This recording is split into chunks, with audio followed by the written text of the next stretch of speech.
ബബ്ബബ്ബ സിനിമയുടെ അടുത്തൊരു വമ്പൻ അപ്ഡേറ്റ്. സംസ്ഥാന അവാർഡിൽ തിളങ്ങി മമ്മൂട്ടിയും മഞ്ഞുമൽ ബോയ്സും 4ാം ദിവസവും റെക്കോർഡ് കളക്ഷനുമായി DS ഹീറോ. ഹായ് ഗൈസ്, ഇന്നത്തെ ഏറ്റവും പുതിയ സിനിമാ വാർത്തകളിലേക്ക് ഏവർക്കും സ്വാഗതം.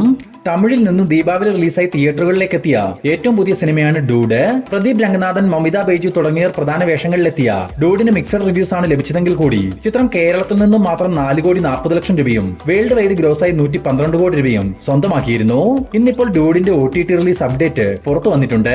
നെറ്റ്ഫ്ലിക്സ് 30 കോടി രൂപയ്ക്കാണ് ചിത്രത്തിന്റെ OTT അവകാശങ്ങൾ സ്വന്തമാക്കിയിട്ടുള്ളത്. ഈ വരുന്ന നവംബർ 14-ാം തീയതി ഡ്യൂഡ് നെറ്റ്ഫ്ലിക്സിലൂടെ OTT സ്ട്രീമിംഗ് ആരംഭിക്കും. ഷാരൂഖ് ഖാനെ നായകനാക്കി സിദ്ധാർത്ഥ് ആനന്ദ് സംവിധാനം ചെയ്യുന്ന ഏറ്റവും പുതിയ സിനിമയാണല്ലോ കിങ്. ഇന്നലെ സിനിമയുടെ ഭാഗത്തു നിന്നും ഒരു ടീസർ പുറത്തു വരികയും നമ്മുടെ വീഡിയോയിലൂടെ അത് അറിയിക്കുകയും ചെയ്തിരുന്നു. ഇന്നിപ്പോൾ കിങ് സിനിമയുടെ റിലീസുമായി ബന്ധപ്പെട്ട് ഒരു ന്യൂസ് പുറത്തു വന്നിട്ടുണ്ട്. ഷാരൂഖ് ഖാനൊപ്പം ദീപിക പദുകോൺ, അഭിഷേക് ബച്ചൻ, അനിൽ കപൂർ, റാണി മുഖർജി തുടങ്ങിയവർ പ്രധാന വേഷങ്ങളിലെത്തുന്ന കിങ് 2024 ഓഗസ്റ്റ് 14-ാം തീയതി റിലീസിനെത്തിക്കാനുള്ള തീരുമാനത്തിലാണ് മൂവി ടീം. ലക്കി ഭാസ്കർ എന്ന സിനിമയ്ക്ക് ശേഷം സൂര്യയെ നായകനാക്കി വെങ്കി അട്ലൂരി സംവിധാനം ചെയ്തു വരുന്ന ഏറ്റവും പുതിയ സിനിമയാണ് സൂര്യ 46. സൂര്യയ്ക്കൊപ്പം മമിത ബൈജു, രവീന ടണ്ടൻ, രാധിക ശരത് കുമാർ തുടങ്ങി വലിയ താരനിര ഒന്നിക്കുന്ന സൂര്യ 46ന്റെ ചിത്രീകരണം നിലവിൽ അവസാന ഘട്ടത്തിലേക്ക് എത്തിയിരിക്കുകയാണ്. വരുന്ന ഡിസംബർ മാസത്തോടുകൂടി സിനിമയുടെ പൂർണ്ണമായ ചിത്രീകരണവും പൂർത്തിയാകും. ഇതിനിടയിൽ സൂര്യ 46ന്റെ OTT അവകാശങ്ങൾ 85 കോടി രൂപ നൽകി നെറ്റ്ഫ്ലിക്സ് സ്വന്തമാക്കിയിട്ടുണ്ടെന്നൊരു ന്യൂസ് പുറത്തു വന്നിട്ടുണ്ട്. സൂര്യയുടെ സിനിമാ കരിയറിൽ തന്നെ ആദ്യമായിട്ടാണ് ഇത്രയും ഉയർന്ന തുകയ്ക്ക് ചിത്രത്തിന്റെ OTT അവകാശങ്ങൾ റിലീസിന് മുമ്പ് തന്നെ വിറ്റുപോകുന്നത്. മലയാളത്തിൽ നിന്നും പാൻ ഇന്ത്യൻ റിലീസായി വരാനിരിക്കുന്ന ഒരു ആക്ഷൻ കോമഡി മൂവിയാണ് ചത്ത പച്ച. അർജുൻ അശോകൻ, റോഷൻ മാത്യു, വിശാഖ് നായർ തുടങ്ങി യുവ താരനിര ഒന്നിക്കുന്ന ചത്ത പച്ചയിൽ മെഗാസ്റ്റാർ മമ്മൂട്ടിയും ഒരു കാമിയോ വേഷം കൈകാര്യം ചെയ്യുന്നുണ്ടെന്ന് മൂവി ടീം തന്നെ കൺഫേം ചെയ്തതാണ്. ഇന്നിപ്പോൾ കാക്കനാട് വെച്ച് നടന്ന ചത്ത പച്ചയുടെ ഏറ്റവും പുതിയ ചിത്രീകരണത്തിൽ മമ്മൂക്ക ജോയിൻ ചെയ്തതായി അറിയാൻ സാധിച്ചിട്ടുണ്ട്. ഏകദേശം 5 ദിവസത്തെ ഷൂട്ടാണ് ചത്ത പച്ച സിനിമയിൽ മമ്മൂക്കയ്ക്കുള്ളത്. വരുന്ന 2026 ജനുവരി മാസം ചിത്രം തിയേറ്ററുകളിലേക്ക് എത്തും. ഷെയ്ൻ നിഗം, സന്തനു തുടങ്ങിയവരെ കേന്ദ്ര കഥാപാത്രങ്ങളാക്കി ഉണ്ണി ശിവലിംഗം സംവിധാനം ചെയ്ത് കഴിഞ്ഞ മാസം തിയേറ്ററുകളിലേക്ക് എത്തിയ ഒരു സ്പോർട്സ് ആക്ഷൻ റൊമാന്റിക് മൂവിയാണ് ബൾട്ടി. ഏതാണ്ട് 22 കോടി രൂപയോളം ബഡ്ജറ്റിലെത്തിയ ഈ ചിത്രത്തിന് 16 കോടി രൂപ മാത്രമാണ് തിയേറ്റർ കളക്ഷനായി നേടാൻ സാധിച്ചത്. അതിനാൽ തന്നെ ചിത്രം തിയേറ്ററുകളിൽ ഡിസാസ്റ്ററായി മാറുകയും ചെയ്തു. ഇപ്പോൾ ബൾട്ടി OTT റിലീസിലേക്ക് കടക്കുകയാണ്. ആമസോൺ പ്രൈം വീഡിയോസ് ആണ് ബൾട്ടിയുടെ OTT അവകാശങ്ങൾ സ്വന്തമാക്കിയിട്ടുള്ളത്. ചിത്രത്തിന്റെ കൃത്യമായ OTT റിലീസ് തീയതി പുറത്തു വന്നിട്ടില്ലെങ്കിൽ കൂടി വരുന്ന നവംബർ 7-ാം തീയതി ചിത്രം OTT റിലീസ് ചെയ്യാൻ സാധ്യതയുണ്ടെന്ന് വിവരങ്ങൾ ലഭിച്ചിട്ടുണ്ട്. ഗോളം എന്ന സിനിമയ്ക്ക് ശേഷം സംജാത് സംവിധാനം ചെയ്യുന്ന ഏറ്റവും പുതിയ സിനിമയാണ് ഹാഫ്. ഒരു ഹൊറർ വാമ്പയർ ആക്ഷൻ ചിത്രമായി തയ്യാറാവുന്ന ഹാഫിന്റെ first look poster movie team പുറത്തുവിട്ടിട്ടുണ്ട്. ഗോളം, കൽബ് എന്നീ സിനിമകൾക്ക് ശേഷം രഞ്ജിത്ത് നായകനായിട്ടെത്തുന്ന ഹാഫിന്റെ ചിത്രീകരണം നിലവിൽ വിദേശ രാജ്യങ്ങളിൽ വെച്ച് നടന്നുവരുന്നു. ചിയാൻ വിക്രത്തെ നായകനാക്കി നവാഗതനായ ബോഡി കെ രാജ്കുമാർ സംവിധാനം ചെയ്യാനിരിക്കുന്ന ചിയാൻ 63 എന്ന ചിത്രത്തിൽ മീനാക്ഷി ചൌധരിയാവും നായികയായിട്ട് എത്തുകയെന്ന് അറിയാൻ സാധിച്ചിട്ടുണ്ട്. നിലവിൽ അവസാനഘട്ട പ്രീ പ്രൊഡക്ഷൻ വർക്കുകൾ നടന്നുവരുന്ന ചിയാൻ 63യുടെ ഷൂട്ടിംഗ് വർക്കുകൾ ഉടൻ തന്നെ ആരംഭിക്കും. 2023 റിലീസിനെത്തി ചരിത്ര വിജയം നേടിയ ഒരു ജാപ്പനീസ് മോൺസ്റ്റർ സിനിമയാണ് ഗോഡ്സില -1.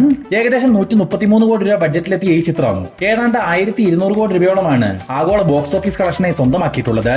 അതുമാത്രവുമല്ല, മികച്ച വിഷ്വൽ എഫക്ട്സിനുള്ള ഓസ്കാർ അവാർഡും ഗോഡ്സില -1 സ്വന്തമാക്കിയിരുന്നു. ഇപ്പോൾ ഇതിന് പിന്നാലെ ഗോഡ്സില -1ന് 2ാം ഭാഗം വരുന്നതായി മൂവി ടീം തന്നെ ഇപ്പോൾ ഒഫീഷ്യലായി കൺഫേം ചെയ്തിട്ടുണ്ട്. 250 കോടി രൂപയോളം ബഡ്ജറ്റിൽ വരാനിരിക്കുന്ന ഈ ചിത്രത്തിന് ഗോഡ്സില -0 എന്നാണ് പേരിട്ടിരിക്കുന്നത്. നിലവിൽ ഈ സിനിമയുടെ ഷൂട്ടിംഗ് വർക്കുകൾ ആരംഭിച്ചു കഴിഞ്ഞു.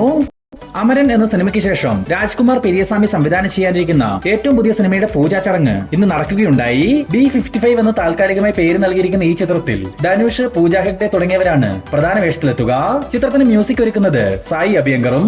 അമരൻ സിനിമ പോലെ തന്നെ D55ഉം യഥാർത്ഥത്തിൽ നടന്ന ചില സംഭവ വികാസങ്ങളെ ഉൾപ്പെടുത്തിയെടുക്കുന്ന സിനിമ തന്നെ ആയിരിക്കുമെന്നാണ് പൂജാ ചടങ്ങിൽ വെച്ച് സംവിധായകൻ രാജ്കുമാർ തന്നെ തുറന്നു പറഞ്ഞിട്ടുള്ളത്. പ്രണവ് മോഹൻലാലിനെ നായകനാക്കി രാഹുൽ സദാശിവൻ സംവിധാനം ചെയ്ത DS ഹീറോ എന്ന സിനിമയുടെ ആദ്യ 4 ദിവസത്തെ കേരള വേൾഡ് വൈഡ് കളക്ഷൻ പരിശോധിക്കുകയാണെങ്കിൽ ചിത്രം റിലീസിനെത്തിയ ആദ്യ 3 ദിവസങ്ങൾ കൊണ്ട് തന്നെ കേരളത്തിൽ നിന്ന് മാത്രം 15,38,00,000 രൂപയും വേൾഡ് വൈഡ് ഗ്രോസായി 42 കോടി രൂപയും സ്വന്തമാക്കിയിട്ടുണ്ടെന്ന് മൂവി ടീം തന്നെ ഒഫീഷ്യലായി അറിയിച്ചിട്ടുണ്ട്. ഇനി 4ാം ദിവസത്തിലേക്ക് വന്നാൽ ഇന്നൊരു വർക്കിംഗ് ഡേ ആയിട്ട് പോലും കേരളത്തിൽ നിന്നും മാത്രം 3.5 കോടി രൂപയാണ് നിലവിൽ ഇതുവരെ കളക്ഷനായി ലഭിച്ചിട്ടുള്ളത്. അങ്ങനെയെങ്കിൽ ചിത്രം ആദ്യ 4 ദിവസങ്ങൾ കൊണ്ട് കേരളത്തിൽ നിന്ന് മാത്രം 20 കോടി രൂപ കളക്ഷൻ സ്വന്തമാക്കിയിട്ടുണ്ടെന്ന് പറയാൻ സാധിക്കും. അത് മാത്രമല്ല, കേരളത്തിന് പുറത്ത് മറ്റു സംസ്ഥാനങ്ങളിൽ നിന്ന് DS ഹീറോയ്ക്ക് 5.5 കോടി രൂപയോളം നേടിയെടുക്കാൻ സാധിച്ചിട്ടുണ്ട്. ഈ ചിത്രത്തിന്റെ 4 ദിവസത്തെ വേൾഡ് വൈഡ് കളക്ഷനിലേക്ക് വന്നാൽ ഇന്ന് മാത്രം വേൾഡ് വൈഡായി 10 കോടി രൂപ പ്രതീക്ഷിക്കുന്ന DS ഹീറോയുടെ 4 ദിവസത്തെ വേൾഡ് വൈഡ് കളക്ഷൻ എന്നത് 52 കോടി രൂപയോളമാണ്. മാർവൽ സിനിമാസിൽ നിന്നും വരാനിരിക്കുന്ന ഏറ്റവും പുതിയ സ്പൈഡർമാൻ മൂവിയാണ് സ്പൈഡർമാൻ ബ്രാൻഡ് ന്യൂയുടെ Tom Holland, Zendaya, Danny Singh, Mark Ruffalo, Jacob Batalon തുടങ്ങിയവരെ കേന്ദ്ര കഥാപാത്രങ്ങളാക്കി ഡസ്റ്റിൻ ഡാനിയൽ ക്രേട്ടൺ സംവിധാനം ചെയ്യുന്ന സ്പൈഡർമാൻ ബ്രാൻഡ് ന്യൂ ഡേ സിനിമയുടെ ടീസർ റിലീസിനൊരുങ്ങുന്നു. ഈ വരുന്ന ഡിസംബർ മാസം ആദ്യവാരം ചിത്രത്തിന്റെ ഒഫീഷ്യൽ ടീസർ റിലീസ് ചെയ്യുമെന്നാണ് അറിയാൻ സാധിച്ചിട്ടുള്ളത്. കാർത്തിയെ നായകനാക്കി നളൻ കുമാരസ്വാമി സംവിധാനം ചെയ്ത ഒരു കോമഡി ആക്ഷൻ ചിത്രമാണ് വാ വാത്തിയാർ. നിലവിൽ റിലീസിന് തയ്യാറെടുക്കുന്ന ഈ ചിത്രത്തിൽ കാർത്തിക്കൊപ്പം സുധീർ ഷെട്ടി, സത്യരാജ്, രാജ് കിരൺ, കരുണാകരൻ എന്നിവരാണ് പ്രധാന താരങ്ങളായിട്ടെത്തുക. ഇപ്പോൾ ഈ ചിത്രത്തിന്റെ ട്രെയിലർ റിലീസിന് ഒരുങ്ങുന്നു എന്നൊരു ന്യൂസ് പുറത്തു വന്നിട്ടുണ്ട്. വരുന്ന നവംബർ 17-ാം തീയതിയാണ് വാ വാത്തിയാറിന്റെ ട്രെയിലർ പുറത്തു വരിക. സ്റ്റുഡിയോ ഗ്രീനിന് വേണ്ടി KE ജ്ഞാനവേൽരാജ് നിർമ്മിക്കുന്ന വാ വാത്തിയാർ എന്ന ഈ ചിത്രം വരുന്ന ഡിസംബർ 5-ാം തീയതി റിലീസിനെത്തും. ഇന്ന് സംസ്ഥാന ചലച്ചിത്ര പുരസ്കാരങ്ങൾ പ്രഖ്യാപിച്ചിട്ടുണ്ട്. പ്രമേയുഗം എന്ന ചിത്രത്തിലെ പ്രകടനത്തിന് മമ്മൂട്ടി മികച്ച നടനെ തിരഞ്ഞെടുക്കപ്പെട്ടു. ഫെമിനിറ്റി ഫാത്തിമയുടെ അഭിനയത്തിലൂടെ ഷംല ഹംസ മികച്ച നടിയായി. മഞ്ഞുമൽ ബോയ്സ് ഇത്തവണത്തെ അവാർഡുകളിൽ 8 പുരസ്കാരങ്ങൾ നേടി തിളങ്ങി. ഈ ചിത്രത്തിലൂടെ ചിദംബരം മികച്ച സംവിധായകനും ഷൈജു കാലിന് മികച്ച തിരക്കഥാകൃത്തുമായി. കൂടാതെ കലാസംവിധാനം, ശബ്ദരൂപകൽപ്പന, ശബ്ദമിശ്രണം എന്നിവയ്ക്കും മഞ്ഞുമൽ ബോയ്സ് അംഗീകാരം നേടിയിട്ടുണ്ട്. സ്വഭാവ നടിയായി ലിജോ മോൾ നടന്ന സംഭവം എന്ന ചിത്രത്തിലൂടെ തിരഞ്ഞെടുക്കപ്പെട്ടപ്പോൾ സൗബിൻ ഷാഹിർ, സിദ്ധാർത്ഥ് ഭരതൻ എന്നിവർ മികച്ച സ്വഭാവ നടന്മാരായി. വേടൻ മികച്ച ഗാനരചയിതാവും സുഷീൻ ശ്യാം മികച്ച സംഗീത സംവിധായകനും ക്രിസ്റ്റോ സേവിയർ ഭ്രമയുഗത്തിലൂടെ മികച്ച പശ്ചാത്തല സംഗീതത്തിനുമുള്ള അവാർഡുകൾ കരസ്ഥമാക്കി. കൂടാതെ ഹരിശങ്കർ മികച്ച ഗായകനും സെബ ടോമി മികച്ച ഗായികയുമായി തെരഞ്ഞെടുക്കപ്പെട്ടു. പ്രേമലു ജനപ്രിയ ചിത്രമായി മാറിയപ്പോൾ ഫെമിനിറ്റി ഫാത്തിമയുടെ സംവിധായകൻ ഫാസൽ മുഹമ്മദ് മികച്ച നവാഗത സംവിധായകനായി. ആസിഫ് അലി, ടൊവിനോ തോമസ് എന്നിവർക്ക് പ്രത്യേക ജൂറി പരാമർശവും ലഭിച്ചു. പായൽ കബാഡിയ ട്രാൻസ്ജെൻഡർ അവാർഡും പാരഡൈസ് എന്ന ചിത്രം പ്രത്യേക ജൂറി പരാമർശവും നേടി. ചലച്ചിത്ര ഗ്രന്ഥമായി പെൺപാട്ട് താരങ്ങൾ തെരഞ്ഞെടുക്കപ്പെട്ടപ്പോൾ മികച്ച ലേഖനത്തിനുള്ള പുരസ്കാരം വത്സരൻ വാതുശ്ശേരി കരസ്ഥമാക്കി. തൃശൂർ സാഹിത്യ അക്കാദമി ഹാളിൽ വെച്ച് സാംസ്കാരിക വകുപ്പ് മന്ത്രി സജി ചെറിയാനാണ് 2024-ലെ സംസ്ഥാന ചലച്ചിത്ര പുരസ്കാരങ്ങൾ പ്രഖ്യാപിച്ചിട്ടുള്ളത്. ജൂറി അധ്യക്ഷൻ പ്രകാശ് രാജ് പങ്കെടുത്തിട്ടുള്ള ഈ ചടങ്ങിൽ 128 സിനിമകളിൽ നിന്നാണ് അവാർഡ് ജേതാക്കളെ തെരഞ്ഞെടുത്തിട്ടുള്ളത്. ലാലേട്ടനെ നായകനാക്കി പുരുഷപ്രേതം, ആവാസവ്യൂഹം എന്നീ സിനിമകൾ സംവിധാനം ചെയ്ത കൃഷാന്ത് പുതിയൊരു സിനിമ സംവിധാനം ചെയ്യുമെന്നും മണിയൻപിള്ള രാജുവാണ് ആ സിനിമ നിർമ്മിക്കുന്നതെന്നും മണിയൻപിള്ള രാജു തന്നെ സമൂഹ മാധ്യമങ്ങളോട് അറിയിച്ചിരുന്നതാണ്. ഇന്നിപ്പോൾ ഈ ഒരു പ്രോജക്റ്റുമായി ബന്ധപ്പെട്ട് പുറത്തു വന്നിട്ടുള്ള ഏറ്റവും പുതിയ അപ്ഡേറ്റിൽ സൂചിപ്പിക്കുന്നത് ലാലേട്ടൻ ഈ ഒരു ചിത്രത്തിൽ നിന്നും പിന്മാറിയെന്നാണ്.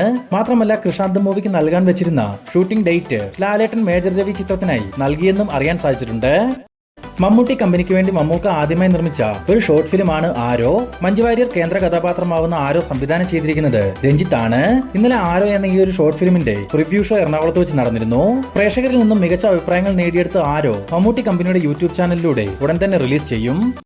ജനപ്രിയ നായകൻ ദിലീപിനെ നായകനാക്കി ധനഞ്ജയ് ശങ്കർ സംവിധാനം ചെയ്ത ബബ്ബബ്ബ എന്ന ചിത്രം വരുന്ന ഡിസംബർ 18-ാം തീയതി തിയേറ്ററുകളിലേക്ക് എത്താനിരിക്കുകയാണല്ലോ. ഇപ്പോൾ ചിത്രത്തിന്റെ ആദ്യ പ്രദർശനമായ ഫാൻ ഷോയുമായി ബന്ധപ്പെട്ട് ഒരു അപ്ഡേറ്റ് നമുക്ക് ലഭിച്ചിട്ടുണ്ട്.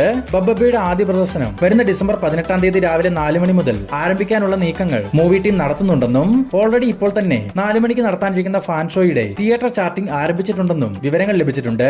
4 മണിക്ക് ചിത്രത്തിന് ഫാൻ ഷോയും 6:30 മുതൽ നോർമൽ ഷോകളും ബബ്ബബ്ബയ്ക്ക് റിലീസ് ദിവസം ഉണ്ടാവും. ദിലീപിനൊപ്പം ലാലേട്ടനും അതിഥിവേഷത്തിലെത്തുന്ന ബബ്ബബ്ബ എന്ന ഈ ചിത്രത്തിന്റെ ഫാൻ ഷോ ബുക്കിംഗ് എല്ലാം തന്നെ ഓൾറെഡി പല തിയേറ്ററുകളിലും ആരംഭിച്ചു കഴിഞ്ഞു.